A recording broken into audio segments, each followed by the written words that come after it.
It began in healthy-looking pigs, months, perhaps years ago. A new coronavirus spread silently within herds. Gradually, farmers started getting sick. Infected people got a respiratory illness with symptoms ranging from mild flu-like signs to severe pneumonia. The sickest required intensive care. Many died. At first, the spread was limited to those with close contacts, healthcare personnel, co-workers, and families.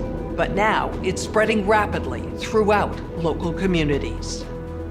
International travel has turned local epidemics into a pandemic spanning the globe. Just 3 months ago, CAPS started in South America, but has now reached several countries with more than 30,000 cases and nearly 2,000 deaths.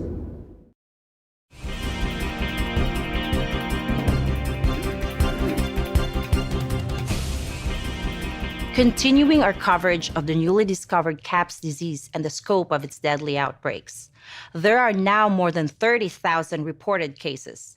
Experts warn this may be just the beginning of a global problem. GNN science reporters have produced a video about what we know so far about CAPS, the virus, the outbreak, and the resulting chaos. CAPS is a novel coronavirus related to those viruses that caused the frightening SARS epidemic in 2003 and the deadly MERS outbreaks in recent years. Scientists think each infected person in turn infects on average 2 more people. This disease is proving more transmissible than SARS or MERS and about as contagious as influenza. Essentially, the cumulative number of cases is doubling every week. At this rate, we can expect to see 16 times as many cases in a month unless we find a way to interrupt transmission. The virus appears to be spreading rapidly in densely populated and impoverished neighborhoods in some megacities in South America. CAPS is a serious respiratory disease. More than half of the recognized cases have required hospital care, creating a huge strain on healthcare systems. The fatality rate is about 10%. For comparison, CAPS is about as lethal as SARS and 2 to 4 times more lethal than the 1918 influenza pandemic, the worst pandemic on record. Even so, some people only exhibit mild flu-like symptoms, not requiring treatment in a hospital. Alarmingly, those people are able to walk around and spread the virus, not realizing they are doing so.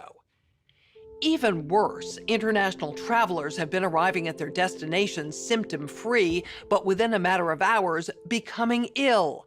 Travel-related cases have blossomed into outbreaks in a number of locations and have quickly grown faster than health authorities could respond and contain them. In other places, physicians have quickly recognized the symptoms of CAPS and have been able to isolate infected individuals and avoid an outbreak, for now. Global public health experts are very concerned about this disease because it appears the virus is readily transmitted through the air from person to person. Essentially, all people are susceptible. Experts agree unless it is quickly controlled, it could lead to a severe pandemic, an outbreak that circles the globe and affects people everywhere. Models developed by leading public health authorities indicate a CAPS pandemic could lead to an outcome worse than the 1918 influenza, which killed 50 to 100 million people worldwide. Given the global population is 4 times larger than it was in 1918, if these models prove accurate, we could be looking at hundreds of millions of deaths over the next year or 2.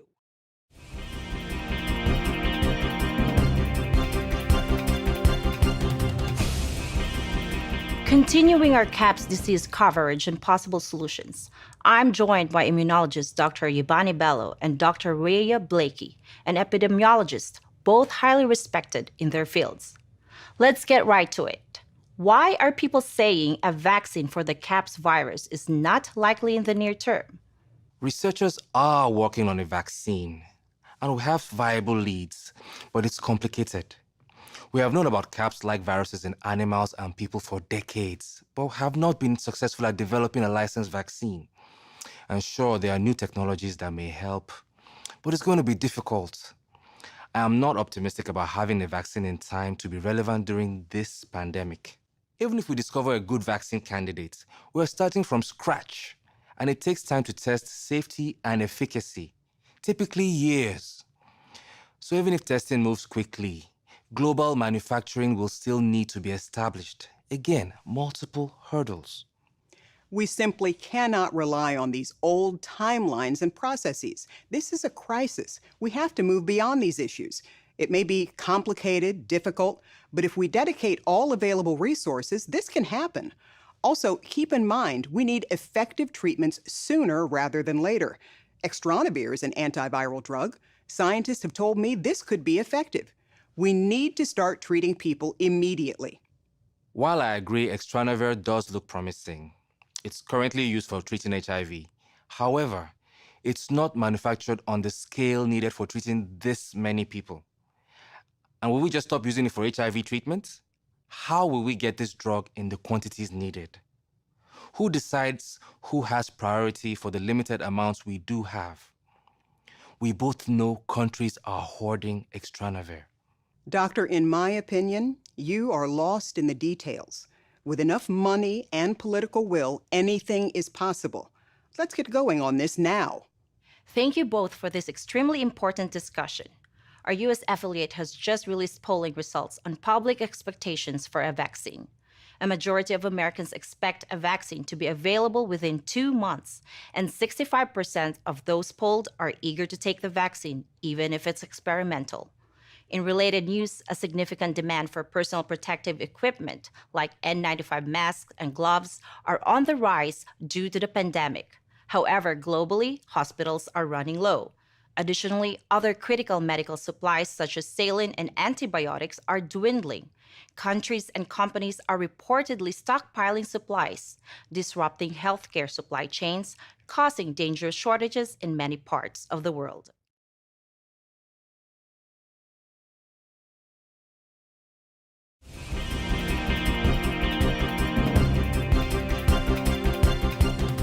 In addition to global public health crisis, CAPS is creating havoc with the trade and travel industries. The frightening public health toll of CAPS continues to mount. Patients are overwhelming healthcare facilities around the world, including many of the makeshift triage and temporary care facilities. People are avoiding public spaces out of fear of infection and in compliance with public health recommendations. This has had a dramatic effect on the retail and service sectors. Businesses of all kinds are struggling to operate, let alone provide basic services as their workers have fallen sick or refuse to come to work. Some companies have allowed telecommuting, but for most businesses and employees, this is not an option. Public health agencies have issued travel advisories, while some countries have banned travel from the worst affected areas. As a result, the travel sector is taking a huge hit. Travel bookings are down 45%, and many flights have been canceled. A ripple effect is racing through the service sector. Governments that rely on travel and tourism as a large part of their economies are being hit particularly hard. Consumer confidence has fallen dramatically, and people are delaying or canceling discretionary purchases. As a result, manufacturers are scaling back production on many goods. On the other hand, staples like food and medicine are being hoarded. Mandated border closures and trade restrictions are creating severe localized shortages. The Purchasing Managers' Index suffered its sharpest decline in 50 years, a leading indicator that markets are preparing for a prolonged period of economic disruption. In some regions, politicians are adding to the noise and confusion through social media. Ban all goods and travel from infected countries, and boycott companies that spread disease are common Twitter refrains often led by public figures. It's safe to say we face a tough dilemma. The movement of people may facilitate the spread of CAPS, but interruptions to travel and trade may have economic consequences that are just as bad.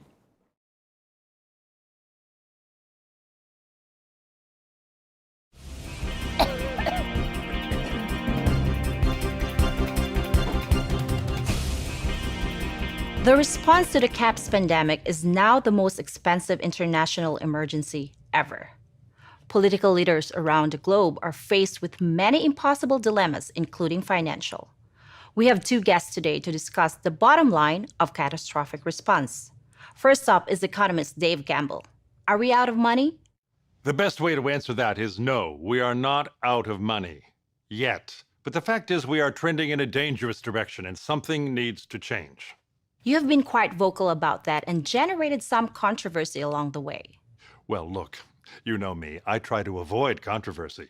But come on, common sense says it shouldn't be controversial to suggest a response should prioritize both lives and livelihoods. Absolutely, we need to save lives. We all know someone who's been affected by caps. But we literally cannot afford a heavy-handed response that suffocates our economy. Pragmatism is a wise choice.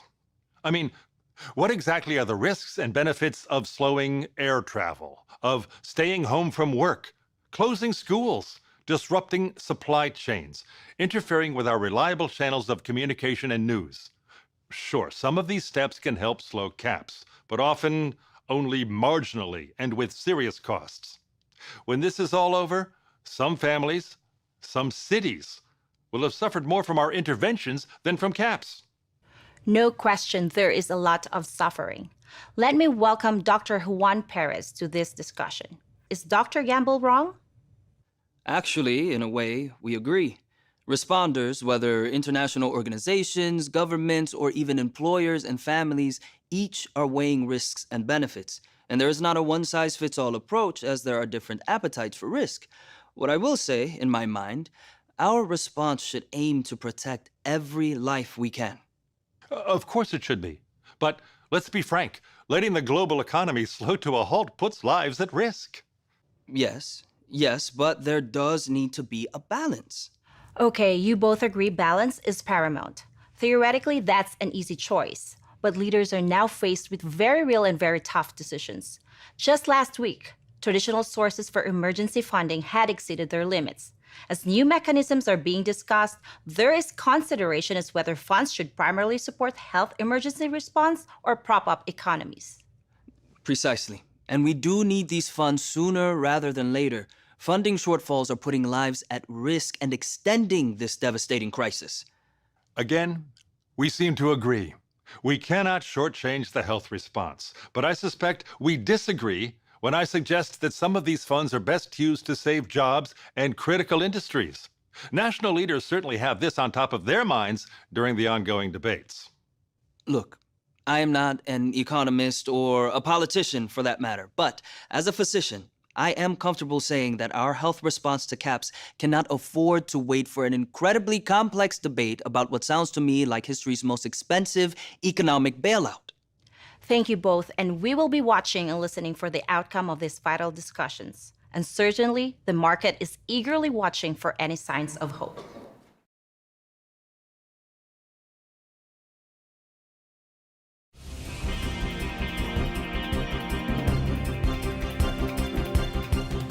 Alarming news emerging from social media companies today about the CAPS pandemic. Twitter and Facebook are reporting they've identified and deleted a disturbing number of accounts dedicated to spreading disinformation about the outbreak. For more on this, we go to our correspondent, Catalina Parks. Chen, these accounts were created by several state-sponsored groups intending to sow political discord, and some individuals are seemingly seeking to gain financial advantages. Violence against healthcare workers and minority populations has been increasing. A recent riot highlights the real danger in these posts.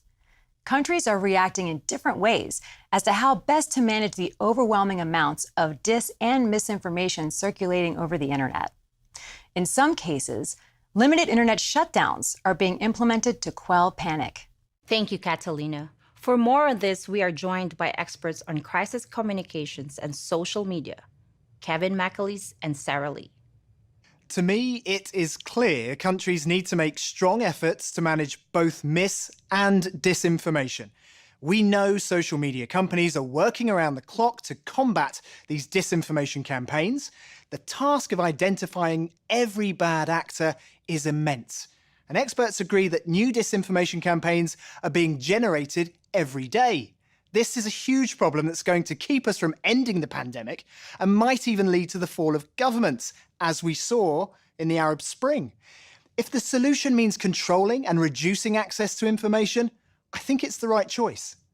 I agree with Kevin. This is a big problem and doesn't even account for the massive amounts of misinformation being generated by legitimate users about the pandemic.